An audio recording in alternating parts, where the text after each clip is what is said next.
I think I'm having contractions. It was my first childbirth, and I was anxious, but I couldn't go back to my parents' house for the birth because they lived far away. However, my in-laws' house is just a 10-minute walk away. I have a good relationship with my in-laws, so I plan to rely on them if needed for the birth. My due date was yesterday. After my husband left for work, I started feeling what seemed like contractions.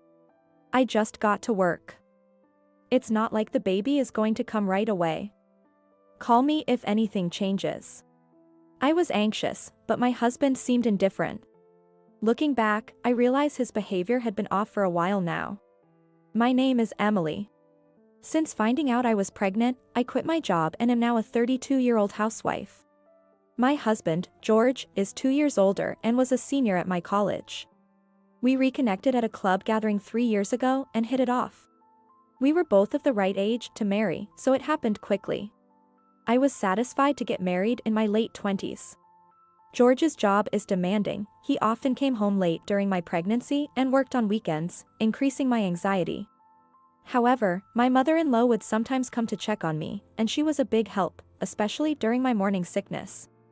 She is looking forward to the birth of her grandchild, and for her sake too, I want to deliver a healthy baby. Sometimes my father-in-law would drive me to the hospital. I'm lucky to have such great in-laws. Then came the due date, yesterday. Nothing seemed different, which made me anxious. Isn't it odd that the baby hasn't come yet on the due date? When I mentioned this to George before the birth, he seemed irritable as he hurriedly got ready. It's not time yet since you're not in labor. No use worrying about it, the baby will come out eventually. He said this indifferently and left for work. I didn't necessarily want him to do anything specific. I just wanted him to be there for me in this anxious time. We had argued about this several times during the pregnancy. George always said, "There's no use worrying. It'll work out. Is there any point in fretting?" Maybe he's right, but childbirth is a matter of life and death. He was indifferent even when I had severe morning sickness and when my belly hurt. He was so happy when we found out about the pregnancy. What, I'm going to be a dad. He was joyful when we went shopping for baby supplies. But gradually, his attitude changed, and by the time I was in my stable period, he had become quite cold. It might have been because he was busy at work. But still, I wish he would listen more and show some concern. I've been carrying these grievances until today. Even today, past my due date, George went to work as usual. Despite my grievances, the baby in my belly is more important, so I managed a normal face as I saw him off. And about an hour later, I started feeling what seemed like contractions. I called the hospital, but they said it was too early since the contractions were far apart, and told me to wait. I prepared my hospital bag and lay down, waiting for the time to come. By afternoon, the contractions were closer together, so I called a taxi and went to the hospital. I tried calling George, but he didn't answer, so I sent an email and admitted myself to the hospital. I couldn't rely on my in-laws as they were at work. From there, all I remember is the pain. I was in so much pain, alone and anxious, enduring moments when I felt like I was going to pass out from it. George arrived at the hospital at night. And, to make matters worse, he smelled slightly of alcohol. Had he been drinking? On a day like this? Even though I told him I was in labor? It was a sudden get-together. But I only had one beer. Realizing what I was upset about, George proudly reported that he had only one beer as if it was an achievement. That made me furious. What? Even one drink is still drinking. You smell of alcohol. Don't come into my room. Get out. With the pain in my belly and the smell of alcohol, I didn't even know what I was saying anymore. Then, a nurse who came to check on me ended up sending George out, and I was alone again. I spent a sleepless night, and before I knew it, it was morning. It looks like it's almost time for the birth. Shortly after moving to the delivery room, George, who seemed to have sobered up by then, came in. "What do you want now?" I wanted to say that, but I couldn't even open my mouth. And then, somehow, my son was born safely. While I was nearly passing out from pain, I felt relieved seeing my son crying healthily. When the nurse handed my son to George, he held him nervously, and as I watched, I vaguely thought, so, he's a dad now. But then he said something outrageous. He doesn't look like me at all. Whose child is this? Saying that, he handed our son back to the nurse. What? I was baffled and glared at George. Get out. Unable to talk due to the pain, I told him to leave succinctly, and he left the room silently. What was he thinking? Could something like this happen? I had no room to worry about him, I was just filled with anger. My son was taken to the newborn nursery, and I was brought back to my room. They told me to rest, but I couldn't with all the anger. Yet, I was so exhausted that I eventually fell asleep. Busy with caring for my son, the 5 days of my hospital stay flew by. George visited to see our son's face and stopped by me, but since our son and I were in separate rooms, George only saw me for a few minutes. My mother-in-law accompanied me when I was discharged, but George apparently went to work. My mother-in-law, not having heard anything from George, cooed over our son, calling him cute. My father-in-law, who had left work early, also came to our house and watched our son with my mother-in-law, allowing me to rest a bit. I was truly grateful to my in-laws. In the evening, as my mother-in-law was preparing dinner, George returned home. Welcome back. I greeted him, but he was indifferent. Then, as soon as he entered the living room, he took an envelope out of his bag. Without even holding his son, he smiled and called me over. Emily. I need to talk to you. I felt irritated by his attitude, but what followed was unbelievable. He took out documents from the envelope and thrust them at me. I had it tested. He's not my child, so we're getting a divorce. This will prove your infidelity. What? I couldn't help but let out a strange sound, but my mother-in-law stopped cooking, and my father-in-law, holding our son, froze and stared at George. Despite the three of us being dumbfounded, George looked triumphant. I thought he didn't look like me at all when he was born. So, I secretly had a DNA test done. And then? I sighed and urged him to continue.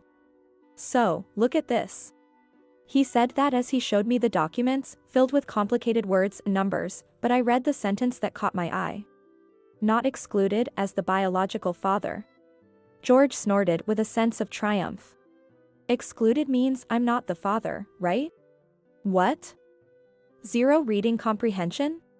I calmly retorted. If you're not excluded, that means you are the father.